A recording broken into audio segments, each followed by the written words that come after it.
the absolute badass Batman is back. And he's not the usual billionaire playboy we know. In this story, he's just a regular middle-class guy working at a construction site.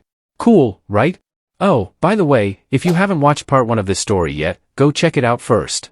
It'll help you understand this one better. So, this issue starts with the events that turned Bruce Wayne into Batman. One day, at a zoo, there was a shooting. Bruce's dad, Thomas Wayne, who worked as a kindergarten teacher, locked students and Bruce in a room full of bats and told him, "No matter what you hear, don't open the door." But then, Thomas got shot right outside that door. And get this, the bats in the room surrounded Bruce as he cried. That moment sparked the idea in young Bruce's mind, to become Batman one day. Fast forward to the present, and the conflict between Batman and a group called the Party Animals is heating up. Things are getting wild. Remember the big fight in front of City Hall 2 weeks ago? Since then, the Party Animals have been causing even more trouble around Gotham. Batman, on the other hand, has been tracking them down and stopping them one by one. He's not everywhere, but somehow, he always knows where they'll be next. Like now, he's already waiting for them at an aquarium. The Party Animals walk right into his trap, and he takes them on in a massive fight. It's epic. As always, Alfred is watching everything through the CCTV. He tries to assist Batman as much as he can. If anyone tries to follow Batman, Alfred makes sure they can't. Why? Well, the more problems Batman solves, the closer he gets to leaving Gotham, the city he absolutely hates. Later, the Black Mask started adding more members to the Party Animals. Now, the number of enemies Batman has to face is almost like a small army. No matter how many enemies there are, Batman never retreats. Even with injuries, he keeps fighting. Here's a cool part, Batman planned everything out in advance. He even uses random things around him as tools in his fights. And now, he floods the Party Animals with water from the aquarium. And he's hiding upside down on the roof. But he didn't stop there. He then throws a small capsule into the water, which transforms the salt water into hydrochloric acid. The Party Animals submerged in the water suffer burns, with some even losing their toes, forcing them to run out towards the waiting police outside. Even Alfred, who's watching, is impressed by this move. And there's more. Batman has safe houses all over the city. He can even travel through the city's sewer system. Here's the coolest part, if you look at the safe house locations on a map, they form the shape of his iconic bat symbol. How awesome is that? As regular Bruce Wayne, he keeps things simple. He goes to work in the morning and then disappears. Lately, he's been avoiding even visiting his mother. One day, Bruce did something different. He visited Blackgate Prison. Alfred was curious, why would he go there? There, Bruce went to confront Joseph Chill, the man who killed his father. Alfred didn't hear their conversation, but he could imagine what might have been said. In the end, Alfred was forced to remove the protections he had set up for Batman, as ordered by his superiors. And soon, the Party Animals found his hideout. They rushed in groups to eliminate Batman by storming the building. But, come on. This is Batman. He's always one step ahead. He set off an explosion that destroyed his base and wiped out the Party Animals with it.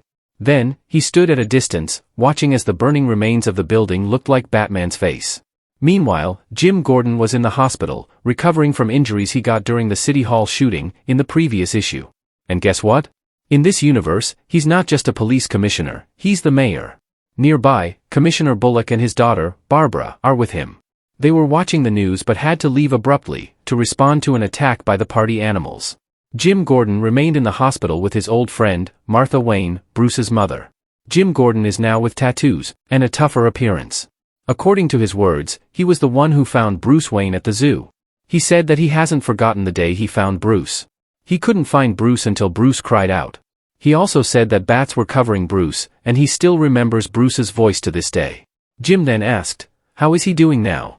Martha shared how Bruce used to tell her every little thing about his day, before his father died.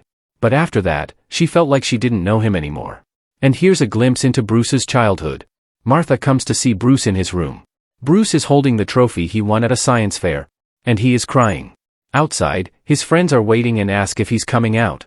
Bruce shouts at both them and his mother to leave him alone. He then throws his trophy out the window. And the rest leads to him becoming the Batman we know today. Currently, Bruce visits the gathering spot of his border friends. This is the group that invited Bruce earlier, and they are childhood friends who grew up together in Thomas Wayne's classroom. This group includes Harvey Dent, future Two-Face, Ozzy, future Penguin, Waylon, future Killer Croc, Eddie, future Riddler, and Selina Kyle, future Catwoman. Now, when Bruce arrives, they are playing cards, and Selina Kyle is the only one who is absent. In truth, Bruce didn't come to join their card game. He came to gather information. While they were playing cards, Bruce pulled out a helmet he had taken from one of the party animals.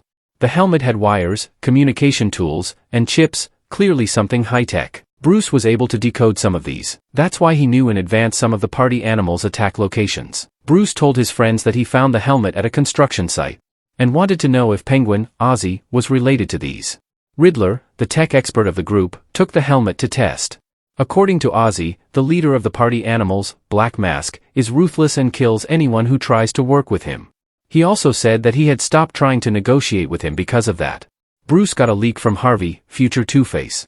Harvey, currently working at the district attorney's office, revealed that Mayor Hill has been receiving large amount of money believed to be from the party animals and no one has dared to expose it. So, Batman set out for the DA's office to uncover the truth. He was searching for Mayor Hill's information on the computer and discovered a file name, ARC. But before he could investigate further, Black Mask, the leader of the party animals, appeared on a large monitor in front of him. Black Mask said that he had already informed the police and the party animals to surround and capture Batman, challenging Batman he will see if he could survive this situation. And then he disappear. Aware of the situation, Batman escaped by opening an elevator door, just as the police and the party animals armed with rockets arrived. He opened another door, and entered a dark underground area. Though uncertain of the location, Alfred, who always wants one step ahead, was already there. Alfred said that he could help Bruce, and he had informations about the party animals. But they needed to escape quickly, and he also said he had a hidden car nearby. Batman smirked and stepped on something, triggering a loud, mechanical hum that even made Alfred stagger. They were inside the massive Batmobile, which resembled a giant bulldozer, customized to match Batman's style. This comic issue ends with them escaping in the colossal Batmobile. So, what do you think?